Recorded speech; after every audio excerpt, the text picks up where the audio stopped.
Hey everyone, sorry you saw that. Today we're doing part 5, the Golden Wind part.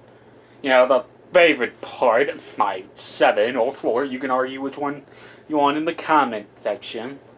But I'm more right than you because I'm wiser than you all. Yeah. In any case, if you're wondering why this isn't on Dead on Arrival, well, this game's arguably more well known than Majin Tensei. In hell, nobody saw that.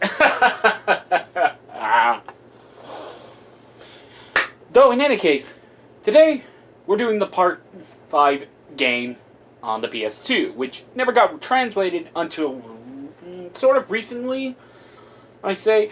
And it was done by the people who did the Color Bizarre Adventure guys. You know, the guys who try to make the manga in color. And yes, one day I'm going to get them all. In any case, tragically we never did get a part 2 game. Why didn't we? Okay, sorry. In any point, let's actually get started. So, let's actually explain JoJo for a moment, since I'm going to get at least one asshole in some future thing saying, what the fuck is JoJo? And why didn't he know about this or talk about this? It will happen. I don't think now, but it's going to be in the future, so future-proof this shit. JoJo's Bizarre Adventure is made by Vampire Hirohiko Araki. Okay, I never really agreed upon the joke of, you know, Araki being a vampire. I've always thought it was more accurate to say more...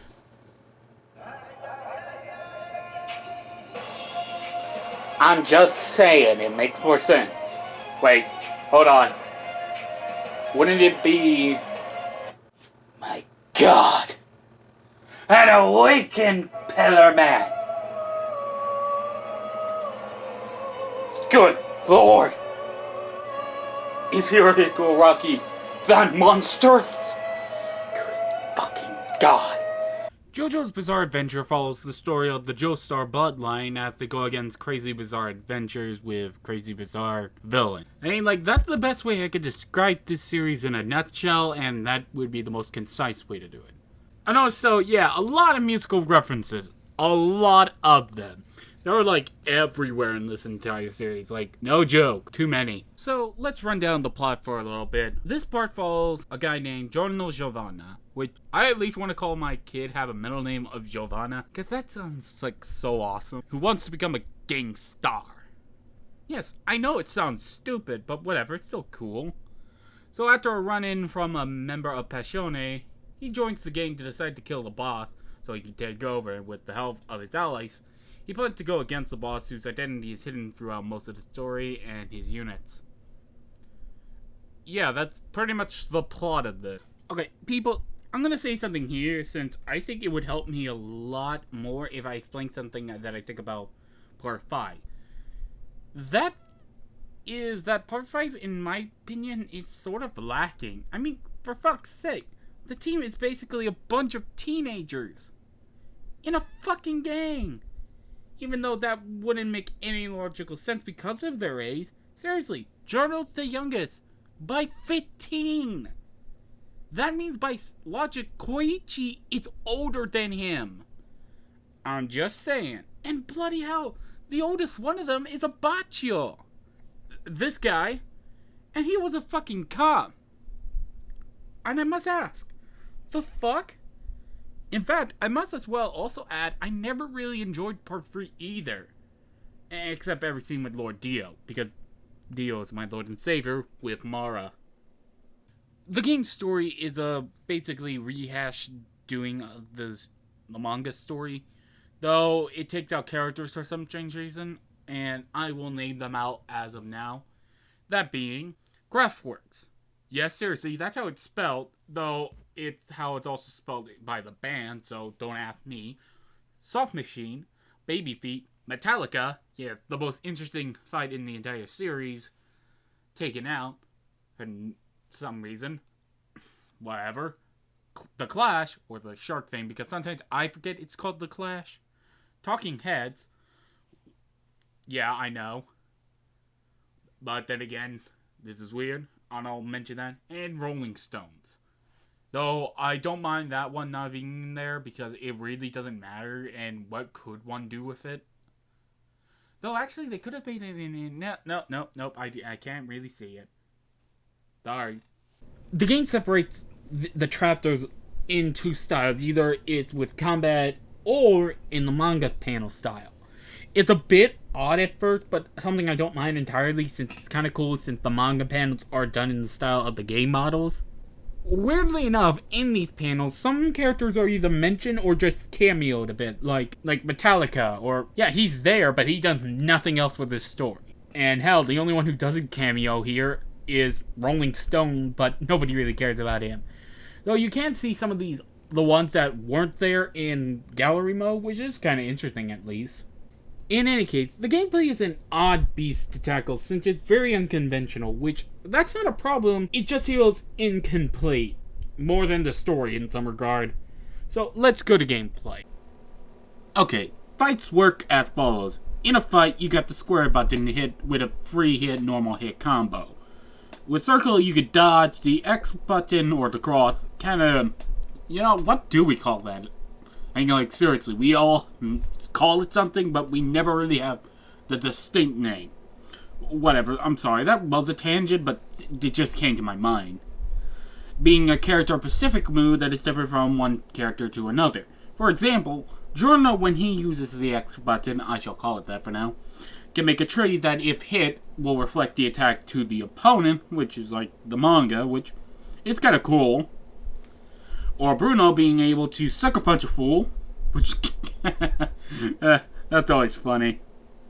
That, if you press L1, which brings out your stand, which is tied to this pink bar over here, but luckily enough, if you don't get hit before you turn it off, it will still be around, or at least will be still callable. Though if you get hit, you'll have to wait for a cooldown, and the longer it is, the longer you have to wait, which is ironic, which I'll get into that later about why it's that. But, in any case, yeah. But if you have your stand up while you use this move, Giorno can now, lock onto a foe, or lock a foe in place, you know what I mean? So can Bruno, but at least it's more character-specific. So, and some moves are just plain out useless, like the non-CS move of just moving forward, or Fugo's whatever this thing is, I'm not sure. Maybe his head's about to explode. Myra Mushindaloo. Who knows? Also, while the stand is out, it will hard auto lock onto the enemy. So, yeah, be aware of that. R1 will allow you to stand rest, sort of. Though I'm not entirely sure what this does sometimes, because some characters have this character-specific move. Though some will not.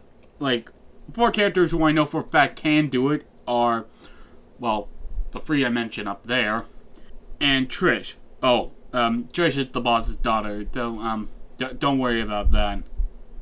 We might go into her later, just so you know. So, yeah. And the back triggers do absolutely nothing. That annoys me because, as you know, if you've seen any of my other reviews, I hate it when games have buttons that are not used, since it implies that either you didn't care enough to put something there, or it was not in the budget.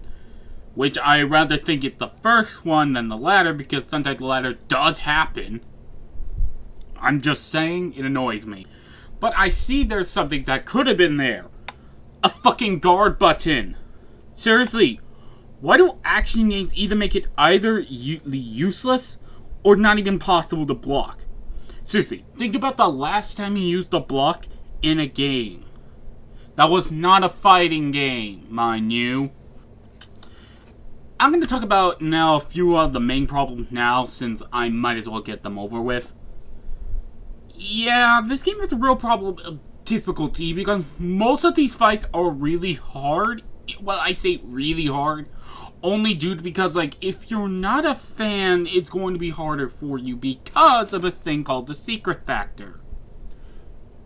The secret factors are an idea that I could get behind, where basically, for example, in the Giorno versus Bruno fight, if you attack him with your stand, or stand rush him, I think, you can get a scene that will give you more, well, secret factor, and give you some kind of bonus as upping up your bars. Though this is a catch-22. You see, by making your bar longer, it means that if it breaks, it's going to take longer for your stand to return, thus catch-22 I mentioned earlier. But also what's harder is that, because if you don't know these, or how to make it function, you won't know how to do it, and thus, you'll be confused. As you are watching here, this is the fight against Sekko, one of the final members of the gang to go after you. This fight was nearly impossible. Fun fact. This fight took me more time than the entirety of the game combined. Due to because of how much this boss is unfair. First off, it's an underground fight, and it's also at a little height difference, where that difference will actually affect you because you can't hit him that much all the time. Unless you stand rush him, which is the only way to deal damage to mostly all the bosses, except the ones who don't have that ability, which, ugh. But you see here, what the problem is that this boss basically breaks all the rules that are usually normal. You see, basically, he breaks the first rule of, remember that 3-hit combo? No, he has a 4-hit combo, which means your mind is just going to automatically just stop blocking, or at least turn off your stand so you can go and charge him, so you can prepare your stand rush. No, he's just going to hit you and just... Also, his dive ability is just awful, and it just confuses you because, you see, one of the secret factors requires him to dive down in a manner that's more sinking than diving, which is confusing, mind you. But my point is that being, his secret factors are hard to do because the manufacture those are near impossible. Honestly, I was really quite to the point where I was actually going to cancel this entire review. Because I could not do this fight. Until I did it somehow. I'm really not sure myself, but in any case, it's just a terrible fight. But in comparison, a lot of the fights before it were, I say this game's difficult, but I say that in the sense of, if you don't understand what you're doing, or you just don't care enough. Which I accidentally did. Kinda. Well, let me explain. Basically, if more fights were like the Black Sephic one, which basically was a kind of sort of easy fight, though it could be challenging because you don't really know some of its own beginning rules, which, or if you don't remember it, which are still interesting, and hell, it still was good. Or heck, the Grateful Dead fight was a really nice fight too, though it was a little irritating because I was trying to like do a secret factor where, fun fact, some of these secret factors are really interesting, like the one here where it can actually insta-kill the boss if you push him into the hole that was in the manga, which is kind of cool. I actually tried my best to do this, but I could never redo it, I think. If it's, at this point, I might as well talk about the graphics. They're alright, just looks jaggy, to say the least. I mean, look at this. Everything looks unlike the characters, but it just seems like the polygons are trying to make it a round shape, but really can't at that same time. Thus, everything looks jaggy, to say the least.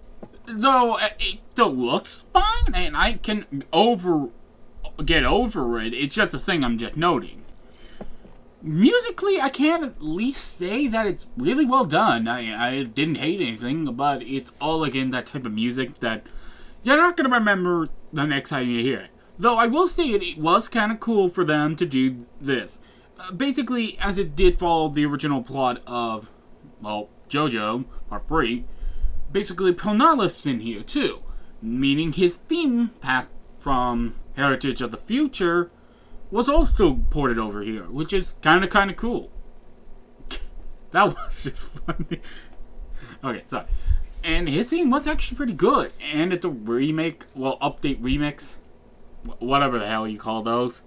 It's great. as this is already over... Holy shit, over 40 minutes? How the hell did I make this over 40 minutes? Whatever. The point being is, by the end of this, I'm basically gonna say, if you're a fan, you might want to try it out, and if you get annoyed by it and don't want to play anymore, you might as well stop. If you're not a fan, don't bother playing it. Just don't.